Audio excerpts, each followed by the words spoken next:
रामगढ़ समाहरणालय के सभागार में आज डीसी ऋतुराज की अध्यक्षता में डीएमएफटी न्याय परिषद की बैठक संपन्न हुई। बैठक में हजारीबाग सांसद मनीष जायसवाल, बड़कागांव विधायक रोशनलाल चौधरी, रामगढ़ विधायक ममता देवी, मांडू विधायक तिवारी महतो सहित कई जनप्रतिनिधि और अधिकारी मौजूद रहे। इस बैठक में रामगढ़ जिले में 1000 से ज्यादा चापाकलों की मरम्मती कराने, कई जलाशयों का निर्माण कराने का निर्णय लिया गया। बैठक में सबसे बड़ा निर्णय रामगढ़ जिले में मल्टी स्पोर्ट कॉम्प्लेक्स का निर्माण कराने का लिया गया। योजना की शुरुआत हुई है पेयजल स्वच्छता विभाग के माध्यम से। तो सर, कितने हैंडपंप का वहाँ रिपेयरिंग का काम शुरू होना है, कितनी लागत इस पे आनी है और किस तरह से जनता को इसका फायदा होगा? जी, राज्य सरकार के दिशा निर्देश में जैसा कि हमें पेयजल से संबंधित जितनी समस्याओं का था उसे हमें पिछले माह में आदेश डायरेक्शन दिए गए थे कि उन पर वर्क करने के लिए हम लोगों ने अपने जिला में 15 दिन का पखवाड़ा किया था, जिसमें पंचायत लेवल पे भी हम लोग जा करके जितने भी हमारे वाटर के रिसोर्सेज है जिसमें सबसे ज़्यादा चापाकल खराब थे उन सबका हम लोगों ने लिस्टिंग किया है। उसके बाद कई सारे जगहों पे सोलर जल मीनार भी खराब थे, उन सबों को भी हमने लिस्टिंग किया है।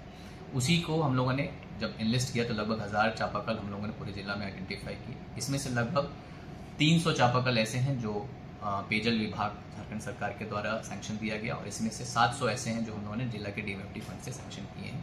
इसकी स्पेशल रिपेयर के लिए हम लोगों ने किया है ताकि ऐसी जगहों पे जहाँ पे ऐसे टोलों में जहाँ पे चापाकल खराब हो गए हैं और बेसिक रिपेयर से उनको पानी का स्रोत मिल जाएगा, वो हम लोगों ने इसमें स्पेसिफिकली दिया है। तो ये 15 दिन के कैंप में जो 1000 चापाकल निकल के आए उन्हीं को हम लोग यहाँ पे स्पेशल रिपेयर के अंतर्गत प्रोसीड कर रहे हैं। इस पर कितना लागत है? इसमें लगभग हमें लगता है कि जो हमने जिला स्पेसिफिक लिया है वो 90 लाख के आसपास का लागत है। सर, डीएमएफटी के न्यास परिषद की बैठक में किन किन योजनाओं को लिया गया सर? जी, आज हम लोगों ने डीएमएफटी की न्यास परिषद की बैठक थी जिसमें विभिन्न जो हमारे प्रायोरिटी सेक्टर हैं और नॉन प्रायोरिटी सेक्टर हैं दोनों लेवल पे डिस्कशंस हुए। प्रायोरिटी सेक्टर में खास करके हम लोगों ने शिक्षा, स्वास्थ्य, जो हमारे आंगनवाड़ी सेंटर्स हैं वो, और साथ साथ में जीविकोपार्जन लाइवलीहुड को इम्प्रूव करने के लिए, स्किल डेवलपमेंट को इम्प्रूव करने के लिए सभी तर्ज पे योजनाओं की डिस्कशन हुई। डिटेल चर्चा सभी जनप्रतिनिधियों के तरफ साथ भी किया गया है। कुछ स्पेशल प्रोजेक्ट के बारे में बताया जाए तो जिसमें कि गोला का जो हमारा मार्केट है उसमें हम लोगों ने स्पेशल फोकस करते हुए, चूँकि ये मार्केट बहुत दिनों से पेंडिंग पड़ा हुआ था, इसका हम लोगों ने लगभग प्लान डेवलप करके आगे प्रोसीड किया। इसी तरह से हम लोग शिक्षा के क्षेत्र में इम्प्रूवमेंट कराने के लिए जगह पे हम लोग लाइब्रेरी के प्रखंड लेवल लाइब्रेरी और जिला स्तरीय लाइब्रेरी पे भी वर्कआउट कर रहे हैं। इसी तरह से हम लोग महिलाओं के जीविकोपार्जन और उनके सशक्तिकरण पे भी कार्य करने का प्लान कर रहे हैं। नॉन प्रायोरिटी सेक्टर्स में भी हम लोगों ने लोगों को इरिगेशन और अन्य संबंधित प्रोजेक्ट्स को जो उन्होंने सुझाव दिया उनको भी हम लोगों ने इसमें इंटीग्रेट किया है।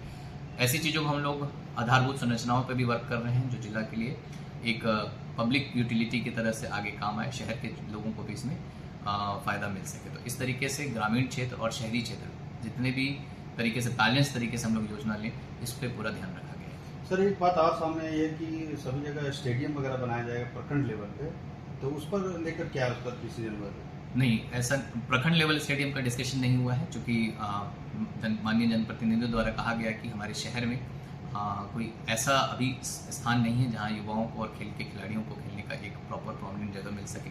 तो इसके लिए सीईओ कैंट ने एक प्रपोजल दिया है कि उनका जो एरिया है वो अपने एरिया में से आइडेंटिफाई करके एक जगह प्रोवाइड करेंगे जहां पे एक मल्टी स्पोर्ट्स कॉम्प्लेक्स टाइप का डेवलप हो, जिसमें अलग अलग खेल भी खेल सकें और सिटिंग कैपेसिटी भी हो, और जितने हमारे लोग हैं, शहर के लोग हैं, उनको एक वॉकिंग ट्रैक या अन्य चीज़ें भी सुविधा मिल सके। तो इस तरीके का प्रपोजल को का जो फंड है ये भारत सरकार के द्वारा प्रायोजित एक फंड है जिसका भारत सरकार का एक नियम कानून है, उसी के तहत इसको खर्चा करना रहता है।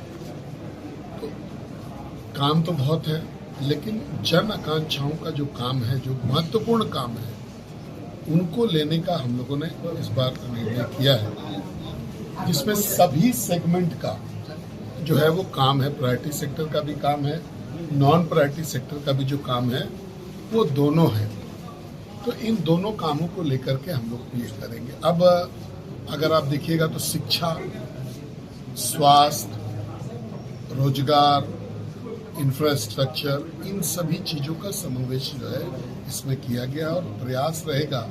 ये लगभग 20 से 25 करोड़ प्रति माह का ये फंड है और ये जनता को समर्पित मतलब जनता के भाव को देखते हुए उसको किया जाए। सबसे पहले हम लोगों ने पानी का निर्णय लिया। अभी तो एक शिलान्यास भी हुआ है कि करीब लगभग 1000 योजनाएं जो हैं उसका रिपेयर किया जाएगा और 1000 चापानल जो है अगले 10-15 दिनों में और 20 दिनों में जो है ये चालू हो जाएगा। इसी प्रकार से लगभग 35 जल की योजनाएं हैं, छोटी बड़ी योजनाएं जो भी किसी प्रकार से या तो धीरे चल रही हैं या बंद है, उनको भी चालू करने का चालू हो, कैसे वो चालू हो चलते रहे, इसका भी हम लोगों में किया। जिसका प्रमुखता से एक योजना का जिक्र करेंगे, चुम्बा वाटर सप्लाई स्कीम, ये चालू हुआ था, इसका पंप चोरी हुआ, धीरे धीरे करके इसका पूरा सामान चोरी हो गया।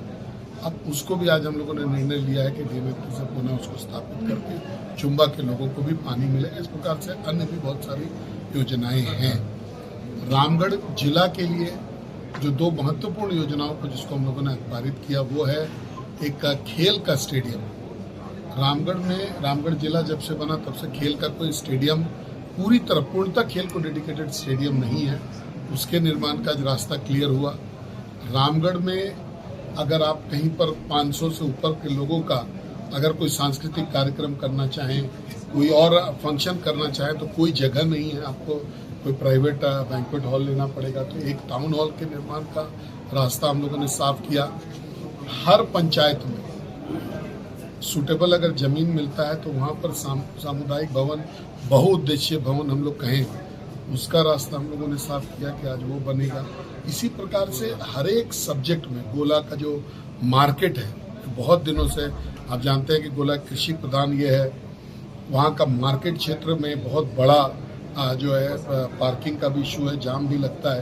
तो वो मार्केट कॉम्प्लेक्स का थोड़े दिनों पहले मीटिंग हुआ था वहाँ के लोकल जो स्थानीय व्यापारी हैं, जो किसान हैं, उनके साथ में, तो उस मार्केट का भी आज रास्ता क्लियर हुआ।